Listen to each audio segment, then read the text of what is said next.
సదాశివపేట పట్టణంలోని 7వ వార్డు పరిధిలో గల సిద్దాపూర్ పంచాయతీ కార్యాలయం వద్ద గ్రామసభ కార్యక్రమం ఉత్సాహంగా నిర్వహించబడింది. వార్డు కౌన్సిలర్ పాతదొడ్డి అనిత, విష్ణువర్ధన్ రెడ్డి అధ్యక్షత జరిగిన ఈ సభలో వార్డు అభివృద్ధి మరియు ప్రభుత్వ పథకాల అమలుపై చర్చించారు. ఈ సందర్భంగా కౌన్సిలర్ అనిత మాట్లాడుతూ ప్రస్తుత కాంగ్రెస్ ప్రభుత్వం నిరుపేదల సంక్షేమం కోసమే నిరంతరం కృషి చేస్తోందని పేర్కొన్నారు. ప్రభుత్వ ఫలాలను ప్రతి లబ్ధిదారుడికి అందేలా చూస్తామని హామీ ఇచ్చారు. వార్డులోని సమస్యలను అడిగి తెలుసుకున్న అధికారులు వాటి పరిష్కారానికి తక్షణ చర్యలు తీసుకుంటామని వెల్లడించారు. ఈ కార్యక్రమంలో వార్డు ప్రజలు భారీ సంఖ్యలో పాల్గొని తమ విన్నపాలను అధికారుల దృష్టికి తీసుకెళ్లారు. Ward officer Ambadas, ward Congress in-charge Pathadoddi Vishnuvardhan Reddy, Indiramma committee సభ్యులు అంజిరెడ్డి, ప్రమోద్, నయీం, గణేష్, మన్ను శేఖర్, మాజీ సర్పంచ్ గొల్లకృష్ణయ్య, సూరారెడ్డి, వార్డు ఆర్పీలు శోభారాణి, వీరమణి, అంగన్వాడీ టీచర్లు, కార్యాలయ సిబ్బంది తదితరులు పాల్గొన్నారు. వేగంగా ఫైల్ క్లియరేషన్స్, ప్రభుత్వ కార్యాలయాల్లో పరిశుభ్రత నిర్ణయాలు మద్దతు తెలపాలి కాబట్టి మహిళలకందరికీ ఉచిత బస్సు ప్రయాణము కల్పించినాడు కాబట్టి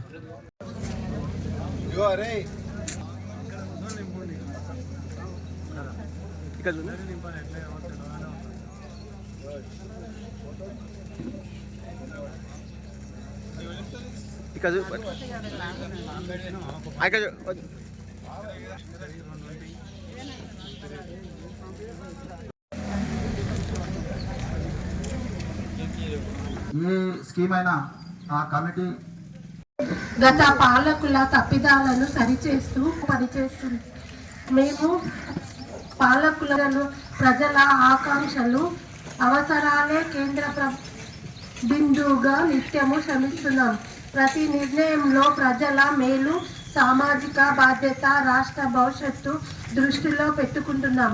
ఉప ఎన్నికలు, పంచాయతీ ఎన్నికలు, మున్సిపల్ ఎన్నికల్లో వరుస విజయాలతో ప్రజాపాలనకు మీ ఆమోదము, మద్దతు ప్రకటించారు.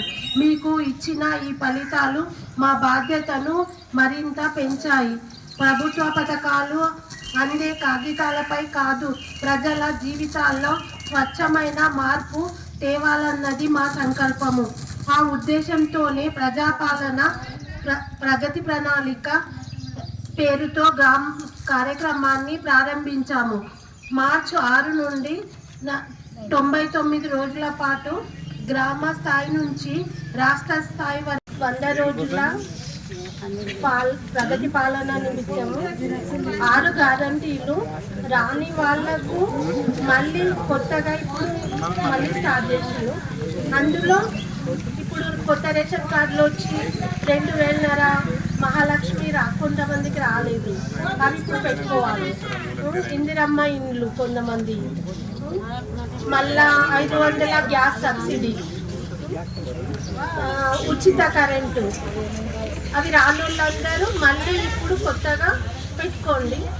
వచ్చిన వాళ్ళే అయితే అప్పుడు ప్రజాపాలనలో వచ్చిన వాళ్ళే ఆన్లైన్లో ఉన్నాయి, రాని వాళ్ళే పెట్టుకోండి.